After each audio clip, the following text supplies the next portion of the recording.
Chapecoense vence o Amazonas fora de casa por 1-0, gol marcado no segundo tempo pelo zagueiro Bruno Leonardo de cabeça. Um jogo que foi divertido de se acompanhar.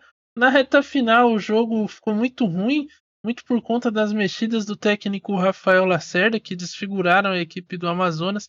Enquanto o jogo estava 0-0, a equipe vinha desempenhando um bom jogo, mas acabou que não aproveitou o volume de jogo maior que tinha, a grande chance que teve com o Matheus Serafim foi desperdiçada e a derrota veio, pagou caro aí pela falta de eficácia ofensiva, enquanto que a Chapecoense teve menos chances, mas foi letal na oportunidade que teve e sai do Carlos Amit com a vitória. Cássio Ângelo, um jogo que começou lento, mas que foi engrenando e terminou ali na primeira etapa de uma maneira bem interessante, né? Pois é, Estevão Barros, pois é, professor Adiel Reis. Primeiro tempo que começou com o Amazonas indo para cima do time da Chapecoense. Mais do que isso, o Amazonas ainda na primeira etapa mostrou as mesmas deficiências técnicas e táticas que vinha mostrando nos outros jogos. Um time espaçado, um time que foi mal escalado pelo treinador Rafael Lacerda, que dentro de campo pagou por isso. Foi uma equipe muito burocrática, uma equipe que não consegue recompor rápido na marcação. Rafael Tavares e Diego Torres não podem jogar juntos, e a equipe pagou por isso, o seu Estevão Barros. Teve a posse de bola, mas, porém, não conseguiu criar. Primeiro tempo, onde o Matheus Serafim, que é o principal jogador da equipe, estava muito sumido.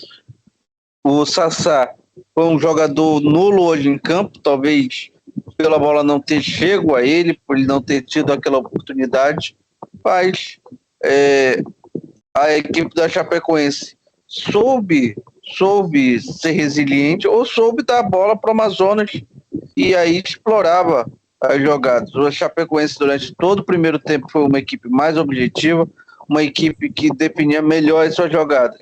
A equipe do Amazonas é muito pobre em termos de criação. Tenta a todo custo cruzamento para a área, cruzamentos muitas vezes sem direção, sem fundamento, sem saber por que está cruzando. Só sabe que quando tem a posse de bola na lateral do campo tem que cruzar para a área. E aí o primeiro tempo acabou assim, seu Estevão Barros, 0 para o Chape, 0 para a equipe do Amazonas. Já na segunda etapa, o jogo começou mais elétrico, do jeito que o primeiro tempo terminou. O Amazonas parecia que conseguiria o primeiro gol, mas veio ali uma jogada de bola parada, que tem sido um grande calcanhar de Aquiles dessa equipe, a de El Reis, e a Chapecoense, que já havia no primeiro tempo assustado o gol defendido pelo Marcão numa falta, né, numa jogada de bola parada, consegue o seu gol através de um escanteio, e aí o Rafael Lacerda decidiu olhar para o seu banco de reservas e foi aí que as coisas se complicaram para o Amazonas. Você tá mutado, você tá mutado. Evão Barros, nós tivemos ali um lance que decidiu toda a partida, tá? Foi o cruzamento errado do camisa número 79, Marcelinho. Ele cruzou errado, quase fez um gol, quase surpreendeu o goleiro Marcão, espalmou para escanteio, e nesse escanteio a jogada ali foi originada até chegar ao gol do camisa número 33, Bruno Leonardo, num desvio do Giovanni Augusto. A equipe do Amazonas, ela tinha mais posse de bola, ela finalizava mais, mas ela não levava perigo em momento algum ao gol do Cavicchioli, essa que é a verdade. Os principais jogadores da equipe do Amazonas, a gente pode citar muito bem aqui o Alvarino, fez uma excelente partida, o Enio, principal deles. Vamos falar da Chapecoense. A Chapecoense, ela montou uma estratégia, ela sabia exatamente o que devia fazer. Aquilo que foi proposto no início da partida, ela cumpriu até o final. Esperou o Amazonas, esperou os espaços e conseguiu, através deles, ali conseguir levar perigo ao gol do goleiro Marcão. Chapecoense não é aquela teve o mérito da vitória, mas ela foi mais efetiva e você comentou muito bem, Estevão Barros, no lance do gol. Ela teve uma oportunidade, foi lá e converteu. Ok, são duas equipes tecnicamente abaixo do esperado, mas hoje um treinador com uma ideia de jogo conseguiu se sobressair a um treinador que não tinha nenhuma ideia. Em alguns momentos ali, nós percebemos a organização tática da Chapecoense encaixotando totalmente o modelo de ataque do Amazonas. E quando você coloca muitos jogadores na área, você não tem para armação. E nesses últimos minutos, o Alvarino estava sendo o armador do Amazonas, quando a Chape já estava com 10, e o Patrick cruzando bolas na área aleatoriamente. O Amazonas entrou em desespero depois que levou o gol, porque sabe da situação na tabela, e se desorganizou. A Chape, por sua vez, apesar de estar praticamente ali numa situação parecida, ela conseguiu muito bem se manter organizada, principalmente, e cumprir tudo aquilo que o Humberto Louser pediu.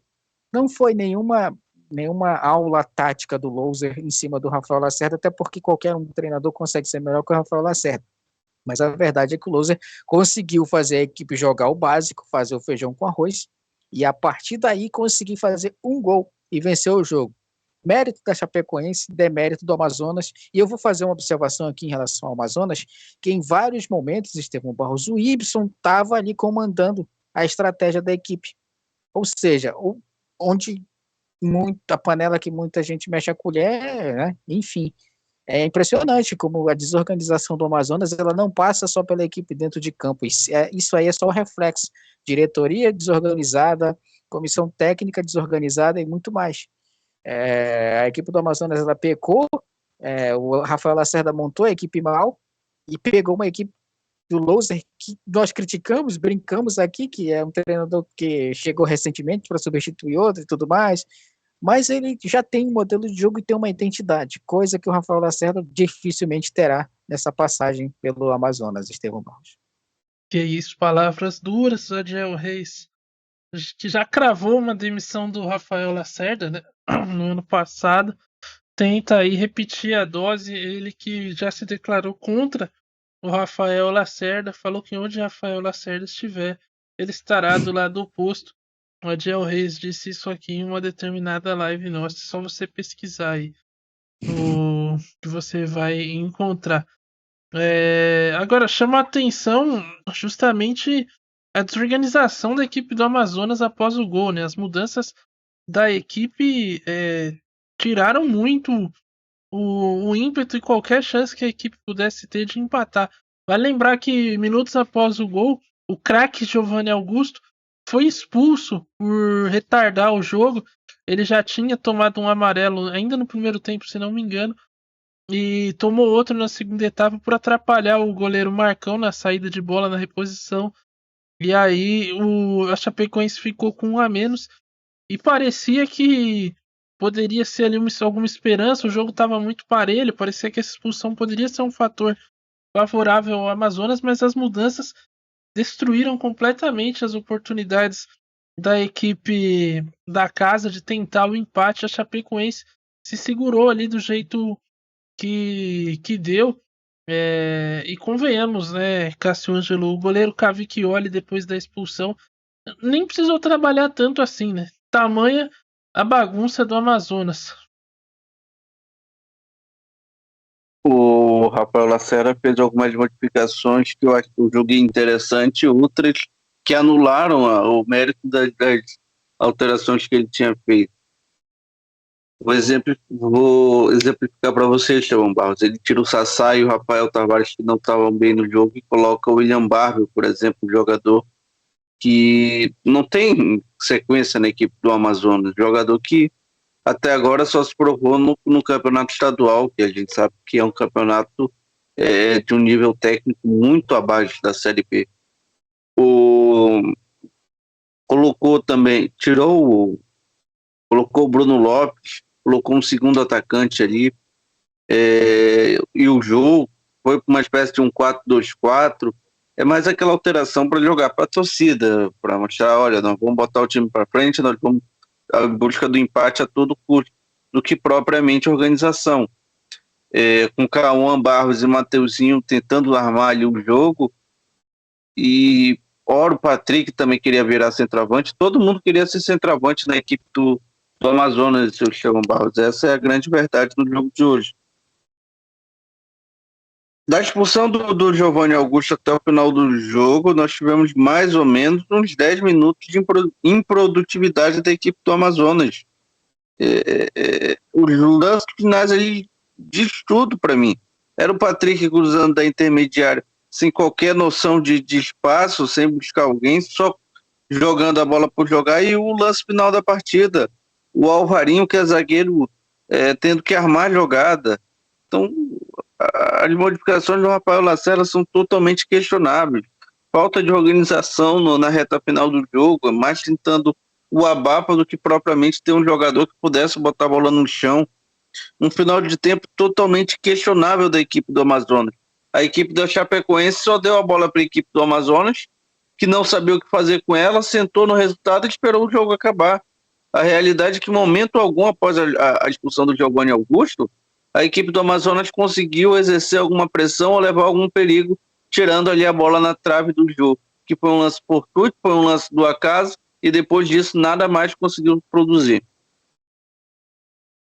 Pois é, do outro lado, a equipe catarinense volta para casa com 3 pontos. Na tabela, a situação dela muda pouco. A equipe vai a 14 pontos com a vitória. Ultrapassa apenas o Amazonas, né? A equipe começou a rodada na 13ª posição, atrás do Amazonas, que era 12º. E agora eles invertem. A questão é que a Chapecoense aí abre uma margem interessante pro Botafogo, que é o primeiro time da zona de rebaixamento. Ali fica 7 pontos à frente. E o Amazonas para aí nos 11, com 4 de vantagem pro Botafogo de Ribeirão Preto. Mas a Chapecoense, Gel, mostrou que pode ser um time competitivo, talvez não para brigar pela parte de cima, não para brigar pelo acesso. Acho que o elenco tem algumas limitações aí. A gente viu que o ataque às vezes deixa a desejar, os jogadores acabam brigando com a bola, mas tem algo que pelo menos nesse jogo mostrou que tem algo que o Amazonas não tem, que é uma identidade, um padrão. E a equipe sabe muito bem o que quer, o que é uma vantagem aí na Série B, principalmente nessa briga aí pela parte de baixo da tabela. A Chapecoense, Estevão Barros, ela mostrou ter mais opções, né? Com a saída do JP Galvão, por exemplo, como eu te perguntei, é um jogador improvisado, esse Marcelini, mas eu imagino que não. Ele jogou bem defensivamente na lateral, ali no meio também, Tari, que entrou, fez uma boa partida, Regis, Mailton substituiu também.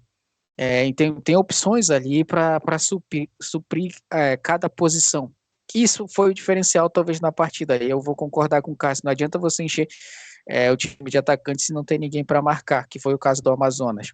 A equipe da Chape, se ela colocar em mente uma meta de que precisa primeiro se livrar do rebaixamento para depois buscar voos mais altos, ela buscar realmente a parte de cima da tabela, eu imagino que vai dar certo. No caso do Amazonas, Estevão Barros, o Amazonas criou-se uma expectativa de que seria um time competitivo e não aconteceu. É o contrário da Chapecoense, né? Chapecoense, que ela veio de um descenso, veio de uma briga pelo rebaixamento e tudo mais. No caso do Amazonas, não criou-se uma expectativa muito grande, contratações e tudo mais, que já foram embora, inclusive. Eu acho que precisa colocar um pouco mais os pés no chão e entender que a briga do Amazonas é sim para se manter na Série B. Nada mais além disso. Então temos dois opostos nesse momento. A Chapecoense pode evoluir durante a competição e o Amazonas, eu acho que ele atingiu um teto de expectativa. E todas as vezes que a equipe do Amazonas criou essa expectativa de que pode jogar mais do que realmente joga, perdeu. Então, eu acho que tem que colocar os pés no chão, jogar com uma equipe com mais humildade. Claro, partidas em casa precisa buscar a vitória, mas acima de tudo, precisa entender que é uma equipe que não tem tradição no futebol e por isso precisa jogar de maneira mais humilde, vai vencer o jogo, que foi o que a Chapecoense fez hoje. A Chapecoense jogou a responsabilidade para a equipe do Amazonas, e jogou no contra-ataque, foi mais efetivo e fez o gol. Venceu hoje a equipe mais organizada, Estevão Barros, é a equipe que teve mais realmente cabeça no lugar na partida de hoje. E se a gente for tirar como referência a partida de hoje, a Chapecoense vai se afastar da zona de rebaixamento e o Amazonas vai sofrer para escapar dele. Pois é. Veremos como o Amazonas vai reagir dessa situação. Lembrando que o Amazonas na Série B teve 2 treinadores, né? O Adilson Batista e agora o Rafael Lacerda, mas a equipe já teve também no comando o Luizinho Vieira no início da temporada. Foi até o fim do estadual, onde acabou sendo demitido. Luizinho Vieira, que hoje é treinador do Operário? Não. Mas treina. Luizinho Vieira? É. Eu acho que é. É do Operário. Brusque, é verdade. Luizinho Lopes que é do Brusque. Luizinho Vieira é do Brusque. É, do Brusque, né? O Luizinho Lopes era o ex-treinador do Brusque. Era o Cudezinho, conhecido aqui no canal. Enfim. A gente vai ficando por aqui. Espero que você tenha gostado. Voltamos no fim de semana aí com mais um jogo da Série B, ou não também. A gente vai ver aí o que a rodada nos proporcionará. E voltaremos aí com mais uma transmissão. Na próxima semana começa a Copa América também aqui no canal. Na quinta-feira, daqui a uma semana, faremos a abertura Argentina e Canadá. Grande jogo aí. Teremos Alphonso Davies em campo, Lionel Messi, Depou, quem sabe de bala. Enfim. Se o Messi saiu, de bala joga. Exatamente. Alguns dos nomes aí que estarão desfilando seu futebol e toda a sua malemolência no gramado, nos gramados americanos, onde acontecerá a Copa América. Então é isso. Siga a gente no Instagram, @meiarmadores, se inscreva aqui no canal, deixe o seu like no vídeo e acompanhe a gente aí para não perder nada do que for rolar, tá bom? É isso, valeu e até a próxima.